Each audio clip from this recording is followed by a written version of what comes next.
Dans cette série de DIY on Wheels, une Austin Cooper S de 1964 reçoit une restauration body-off.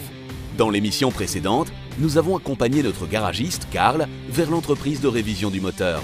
La tête de cylindre de la Cooper a reçu de nouveaux guides de soupape, et les soupapes et les sièges de soupape ont été également rectifiés. Entre-temps, le bloc moteur a été pourvu de nouvelles chemises, il a été réalisé et rodé.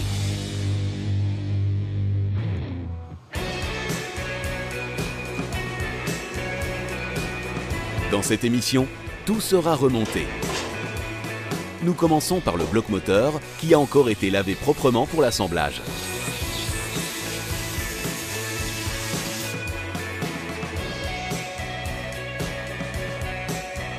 Maintenant, nous allons monter les nouvelles chemises d'Arbacam. Celle-ci doit bel et bien être correcte, car là se trouve un petit trou et ceci doit joliment correspondre avec le conduit d'huile. Cela assure l'amener d'huile qui lubrifiera l'Arbacam.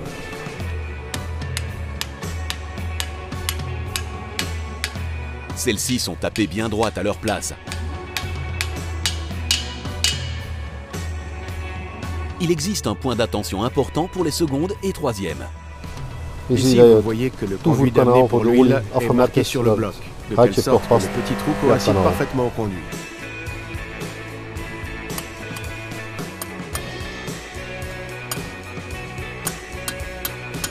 Avec une petite lampe, vous pouvez encore vérifier la position une seconde fois. Ici, vous voyez que le conduit d'huile est entièrement ouvert.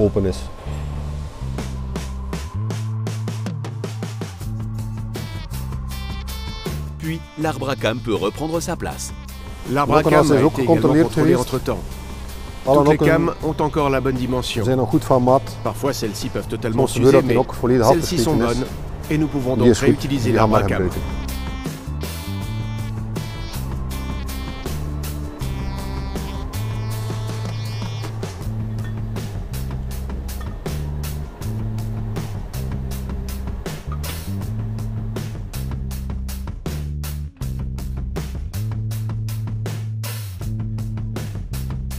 Voilà, celui-ci est également monté.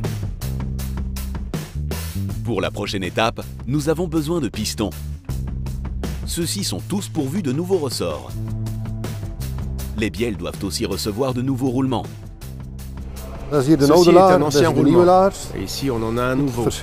Vous voyez la différence, n'est-ce pas? Le nouveau est aussi un peu plus épais. Pourquoi? Eh bien parce que l'Arbacam a été rectifié vers la première dimension au-dessus. Donc c'est pour compenser l'épaisseur du matériau qui a été enlevé. Mais ceci est donc la différence entre l'ancien et le nouveau.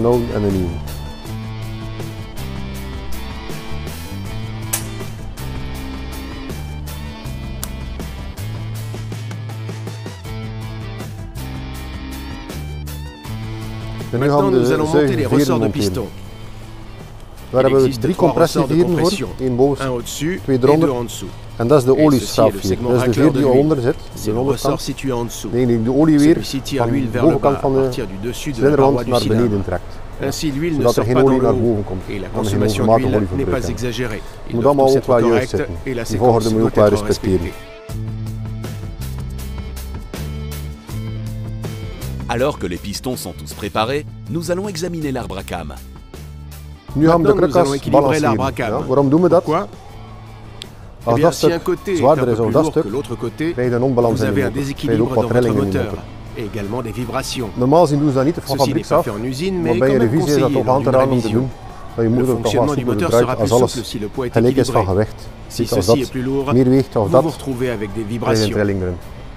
J'ai serré l'Arbacam dans la machine. Ces deux blocs enregistreront les vibrations. Ceux-ci sont très sensibles.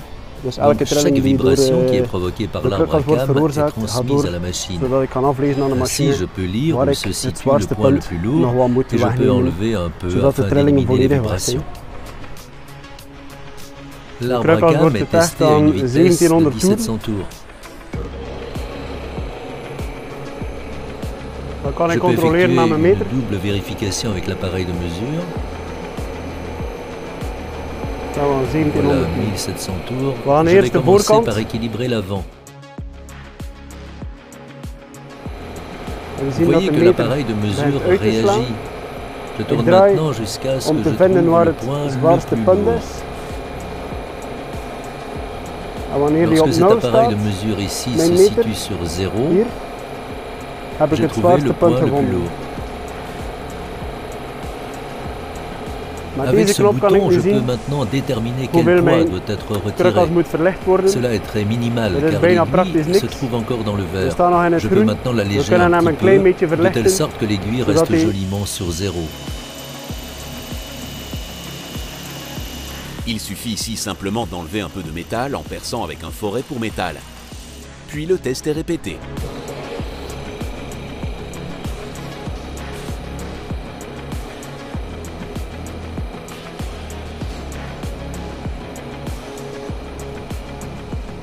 Entre-temps, l'arbre à cam est totalement équilibré, également avec la poulie et le volant d'inertie. Le petit peu de volant d'inertie a également été relevé. Maintenant, cette poulie est équilibrée sur cet arbre à cam avec ce volant d'inertie. Ici, on ne peut plus rien changer car cette ligne est désormais entièrement en équilibre.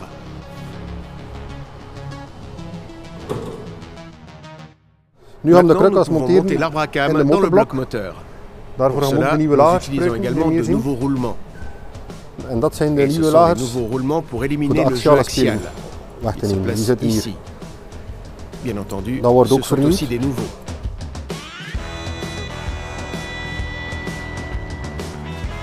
Les roulements sont huilés et graissés.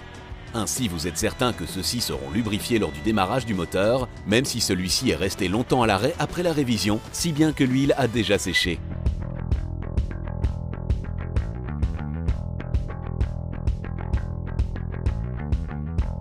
Le roulement principal médian est d'abord monté pour centrer l'arbre à cam avec ses roulements axiaux.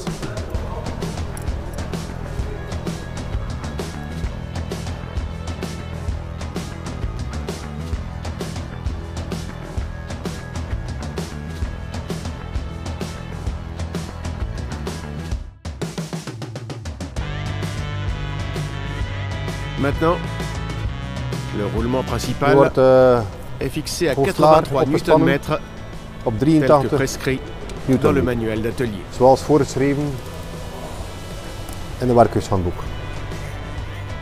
L'arbre à cam est bien fixé et sur la position correcte. Puis les autres roulements peuvent être placés et fixés.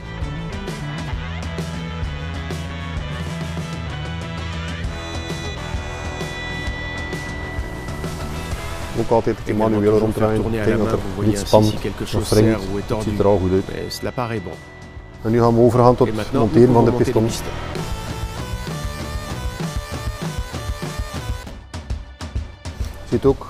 Vous voyez ici aussi que toutes les bielles ont été marquées au préalable, ce qui nous permet de toutes les réinsérer à leur emplacement original. Ici la première, le premier cylindre est toujours celui du côté où se situe la chaîne de distribution. Tout est à nouveau bien lubrifié, de telle sorte que le montage est aisé. Les ressorts de compression sont positionnés de telle sorte qu'ils ne sont pas tous alignés. Ils sont placés avec une différence de 120 degrés. Et on a, l'une contre l'autre, les rondelles d'étanchéité.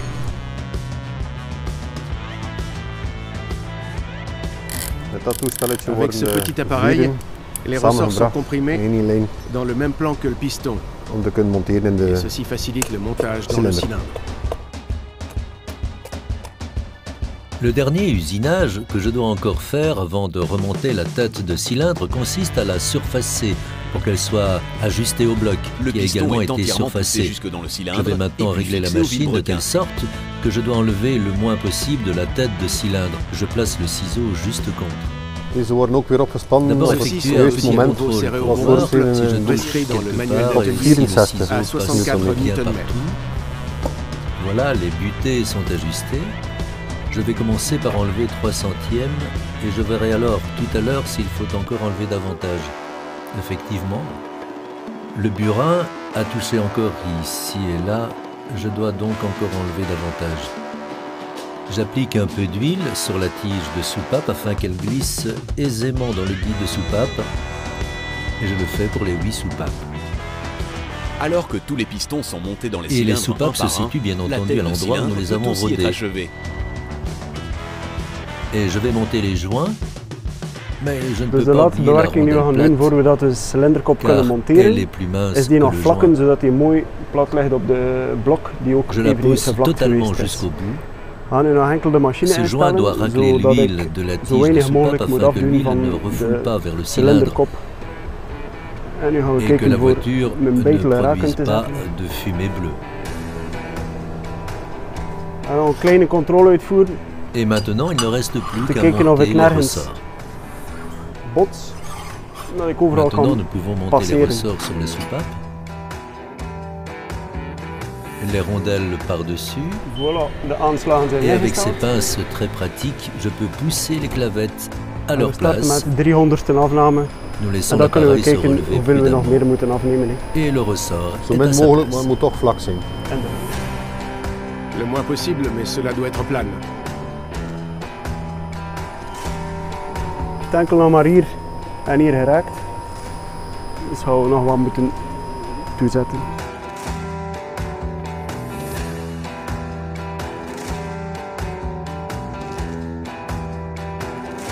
Le surfaçage est fait à chaque fois en petites étapes, tout comme sur le bloc moteur.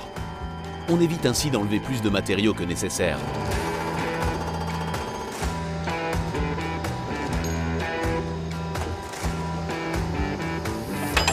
À la surface brillante, vous pouvez voir maintenant que la tête de cylindre est entièrement surfacée.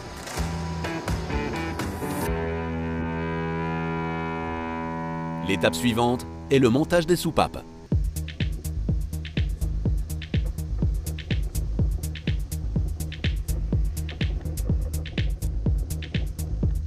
Nu gaat Yuri de kleppen monteren in de cilinderkop, maar gaan ook de klepveren vervangen.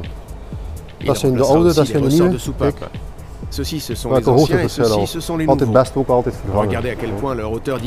De onderlegplaatjes gaan we ook vervangen, want er zat er eentje tekort in. Dus hebben we 8 nieuwe besteld. Die zitten hieronder om de middelste klepveer op zijn plaats te houden. Die zitten boven. En deze klavetjes houden de klep op zijn plaats. De gewone Mini heeft ook maar 1 veer. Une Mini ordinaire n'a qu'un seul ressort. La Cooper S en possède 2. Dus we doen wat olie aan de klepsteel, zodat hij goed in de geleider glijdt. En dit doen we met alle 8 de kleppen.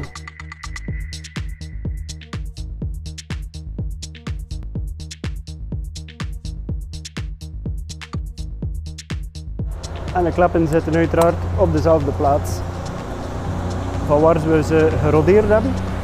Dan gaan we de dichtingen monteren, maar we mogen natuurlijk niet het onderlegplaatje vergeten, want het onderlegplaatje is dunner of het dichtingetje.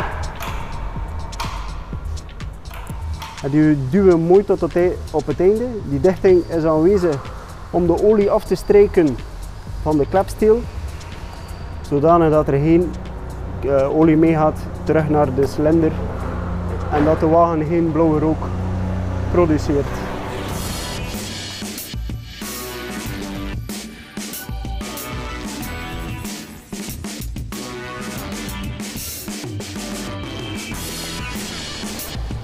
En nu moeten we enkel nog de veren monteren.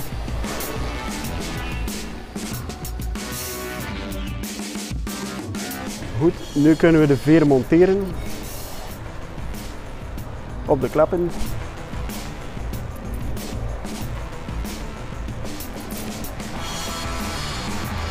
De schotel er bovenop.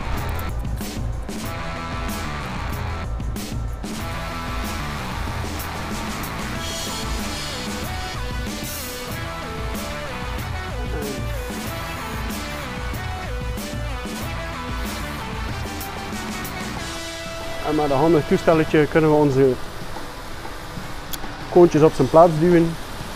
Laten we voorzichtig naar boven komen. En de veer zit op zijn plaats.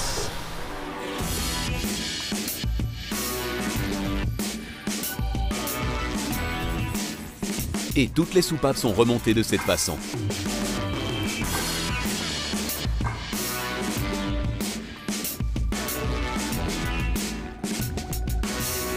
Entre-temps, le bloc moteur est totalement prêt et Karl peut les emporter tous les deux.